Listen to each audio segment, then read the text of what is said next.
आज की इस वीडियो में मैं महावीर सिंह दैया जो जिला के प्रभारी के बारे में अच्छी अच्छी बातें बताई, डिटेल में बताई। साथियों मैं दोहराऊंगा नहीं, बड़े इंटरनेशनल शिक्षाविद ने ये कहा था कि अगर किसी देश को बर्बाद करना हो तो उसकी शिक्षा नीति को बर्बाद कर दो, उसके ऊपर कोई बम वगैरह फौज से हमला करने की आवश्यकता नहीं है। अगर किसी देश की शिक्षा ही तहस नहस हो, देश अपने आप बर्बाद हो जाएगा, उसको बचाने वाला कोई नहीं होगा। तो ये सरकार अब ये इस बात पर तुली हुई है कि देश को केवल इसको दिखाई देते हैं, अड़ाई देते हैं, जनता इसको दिखाई नहीं देती।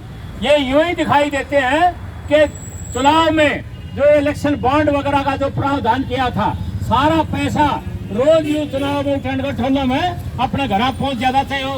देश के किसी कोने में भाषण देने जा रहा है मोदी, लेकिन रात में अपना घर पहुंच जाता है। ये सारे उड़न खटोले ये अडानी के दिए हुए थे। तो साथियों, पैसा थोक में जब उनका खर्च होता है तो ये दिखाई भी उनके चीजों में भरने का जो ना काम करते हैं। साथियों, अब आज से पहले मतलब 20 साल पीछे बढ़ जाता हूँ तो हमारा मेडिकल कॉलेज रोहतक है, उसमें 4,500 रुपये बच्चे की फीस लगती थी 1 साल की। उसमें हॉस्टल की फीस भी शामिल थी और उसकी फीस भी शामिल थी। 4,500 रुपये में मैं ये वैसे हवाई बात नहीं कर रहा, मेरी लड़की पढ़ती थी, मैंने 4,500 रुपये फीस भरी थी उसकी 1 साल के लिए, और सबके लिए था वो, कोई रिजर्व कैटेगरी नहीं, जनरल के लिए भी 4,500 थी। आज क्या स्थिति है? आज जो है ना 10 लाख का बॉन्ड हर साल भरना पड़ेगा। अगर 4 साल मेडिकल कॉलेज में जाना हो 40 साल का बॉन्ड, और 85,000 से फीस शुरू होती है और हर साल 10% उसका इंक्रीज होता है। आप अंदाजा लगाओ कि एक मेडिकल का पढ़ाई अगर आपका बच्चा से कितने % नंबर दे लो, 95% नंबर दे लो, परंतु आप पढ़ाओगे कैसे उसके? इतनी बड़ी भारी भरकम से आपका हरियाणा में से क्लास में कितना बड़ा अधिकारी हो, 50 लाख रुपए एक बच्चे के लिए नौकरी पेशा आदमी को सेव करना, या किसान को सेव करना चाहिए, कितना बड़े जमींदार हो या व्यापारी हो नहीं कर सकता। वही कर सकता है टाटा बिरला अंबानी का रिश्तेदार हो या किसी ने ब्लैक मार्केटिंग की हो, थोक में पैसे कमा रखे हो, वही पैसा जो है ना वो जो करेगा, मतलब खर्च कर सकता है। इतना 50-50 लाख रुपए एक बच्चे पे कर नहीं सकता।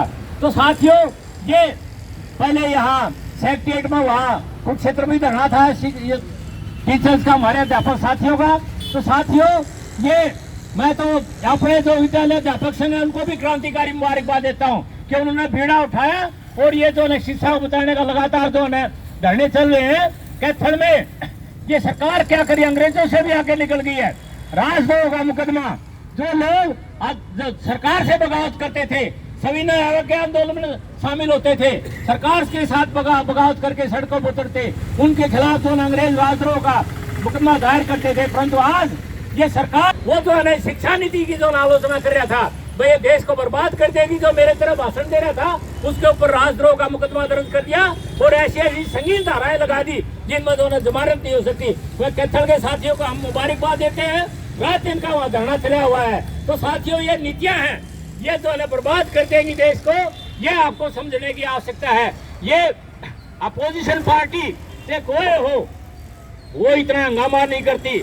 हमने तो जब से कर्मचारी संघ की पूछ पकड़ी है तब से ये देखा है कि अपोजिशन का काम हम ही ने किया है, कर्मचारियों ने किया है। तो ये बीड़ा भी आपने उठाना पड़ेगा। साथियों, आज हरियाणा के लगभग 150-200 गांवों में ये तालाबंदी चली हुई है।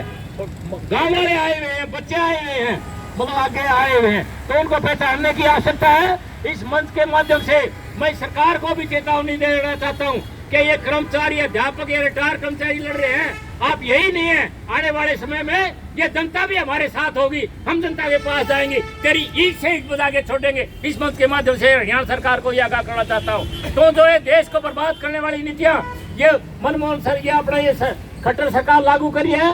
मेरे पूर्व वक्ता ने बताया कि सेंट्रल गवर्नमेंट लागू कानून बाद में करती है, पहले ये तैयार होता है करने के लिए। तो ये नीतियाँ सारी जो ने बर्बाद करने की नीतियाँ, ये पहले कदम पर जो है ना ये खट्टर सरकार लागू कर रही है। किसान आंदोलन था, बड़े कंडे पड़ाए, किसी को उग्रवादी कह देना, किसी को खालिस्तानी कह देना, कि जाट भी कह देना, जाटों का आंदोलन है, कास्ट बेस पर बांटने की की पानी का मुद्दा भी इसी टाइम उठा दिया था, आज पता नहीं वो पानी का मुद्दा कहाँ से लगा।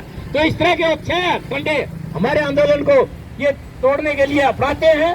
जात का भी नारा देते गए, धर्म का भी नारा दे देंगे और पता नहीं कौन सा फूट डालने के लिए नारे दे। इन बातों से इस मुख्यमंत्री को हम कहना चाहते हैं कि हम सचेत नागरिक हैं। आपके जो इस तरह के जो हथकंडे हैं हम बखूबी जानते हैं, ये तेरे हथकंडे हम यहाँ हरियाणा में चलने नहीं देंगे। इस बात के लिए हम इसको आगाह करते हैं कि आने वाले समय में तेरे को छोड़ेगी नहीं, तेरे को हरियाणा छोड़ के जाना पड़ेगा। हम ये इसको चेतावनी देते हैं।